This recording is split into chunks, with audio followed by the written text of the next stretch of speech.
ปิดท้ายข่าวศูนย์กลางไปเบิ่งกันที่ศูนย์คณิตคิดไวสมาร์ทแมทได้จัดการแข่งขันคณิตคิดไวสิงแซมเวียงจันทร์ครั้งที่3ศูนย์คณิตคิดไวสมาร์ทแมทแผนกศึกษาธิการและกีฬานครหลวงพิงจันทร์จัดการแข่งขันคณิตคิดไวสิงแซมเวียงจันทร์ครั้งที่3ขึ้นในไทยอาทิตย์ที่ผ่านมานี้เพื่อให้เยาวชนลาวได้มีเวทีและโอกาสในการแสดงความสามารถทางคณิตศาสตร์และทักษะการคิดคำนวณเลขท่านสุรไซจงจิตไพศาลผู้อำนวยการศูนย์คณิตคิดไวสมาร์ทแมทได้กล่าวว่าเพื่อเป็นการส่งเสริมให้เยาวชนลาวมีความสนใจและเห็นถึงความสำคัญของคณิตศาสตร์ทั้งเป็นการวัด IQ ของน้องๆนักเรียนให้มีการพัฒนาทักษะความใส่ใจและหักในการเรียนคณิตศาสตร์หลายขึ้น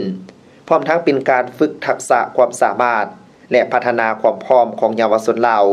ให้มีศักยภาพเท่าเทียมกับภาคพื้นและสากลพร้อมทั้งเติบใหญ่ไปเป็นกำลังแห่งอันสำคัญในการพัฒนาประเทศชาติในอนาคตสำหรับการแข่งขันในครั้งนี้มีนักเรียนเข้าร่วมแข่งขันทั้งหมดจำนวน225คนได้แบ่งเป็น3ระดับคือระดับ A อายุ5-7 ปีระดับ B อายุ7-11 ปีและระดับ C อายุ11-15 ปีซึ่งทุกระดับการแข่งขันจะเฮ็ดข้อสอบทั้ง2ประเภทคือข้อสอบตามโจทย์บวกและลบมีห้อยข้อใช้เวลา15นาทีสำหรับระดับ A ส่วนระดับ B และ C แม่นใช้เวลา10นาทีและข้อสอบบวกคำปากเป่าตามโจทย์บวกและลบมี50ข้อแล้วคัดเอาผู้ที่มีคะแนนสูงสุด1-3คือผู้ชนะเลิศที่1ได้รับขันรางวัลและทินเฮียนสมาร์ทแมท6เดือนเป็นมูลค่า3ล้านกีบชนะเลิศที่2ได้รับขันรางวัลและทินเฮียนสมาร์ทแมท4เดือนเป็นมูลค่า2ล้านกีบและชนะเลิศที่3รับขันรางวัลและทินเฮียนสมาร์ทแมท2เดือนเป็นมูลค่า1ล้านกีบรวมเป็นทินเฮียนสมาร์ทแมททั้งหมด18ล้านกีบผลการแข่งขันระดับ A ชนะเลิศที่1แม่นนางอนิดาธรรมวงศ์ได้145คะแนนรองชนะเลิศอันดับที่2แม่นนางปวินาไสยวงศ์คำดีได้คะแนน145คะแนนและอันดับที่3แม่นเท้าพาดาจุลมณีได้144คะแนน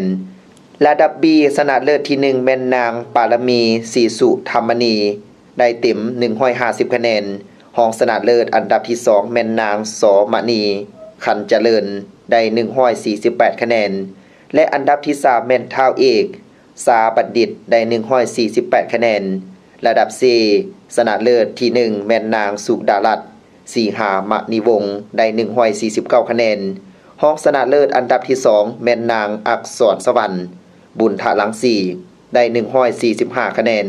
และอันดับที่3แม่นนางวิลสินอินทจักรได้144คะแนนท่านผู้อำนวยการศูนย์คณิตคิดไวได้ให้ฮู้ตืบอีกว่าในปัจจุบันนี้ทางศูนย์คณิตคิดไวมีโครงการสมาร์ทแมทเพื่อสังคมจะมอบหลักสูตรนี้ให้กับโรงเรียนอยู่ชนบทที่ผ่านการประเมินของศูนย์แล้วสามารถเอาหลักสูตรดังกล่าวนี้ไปสอนอยู่ในโรงเรียนได้โดยบ่เก็บค่าเรียนนำน้องๆนักเรียนซึ่งโครงการดังกล่าวนี้แม่นได้รับการสนับสนุนจากกลุ่มบริษัทดาวเฮืองบริษัทซีมังกาอินซี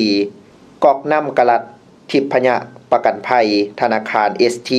บริษัทภูเบียไมนิ่งโรงพิมพ์แห่งรัฐบริษัทฟ้าวัฒนาคอนซัลติ้งและสภาการค้าและอุตสาหกรรมแห่งชาติลาว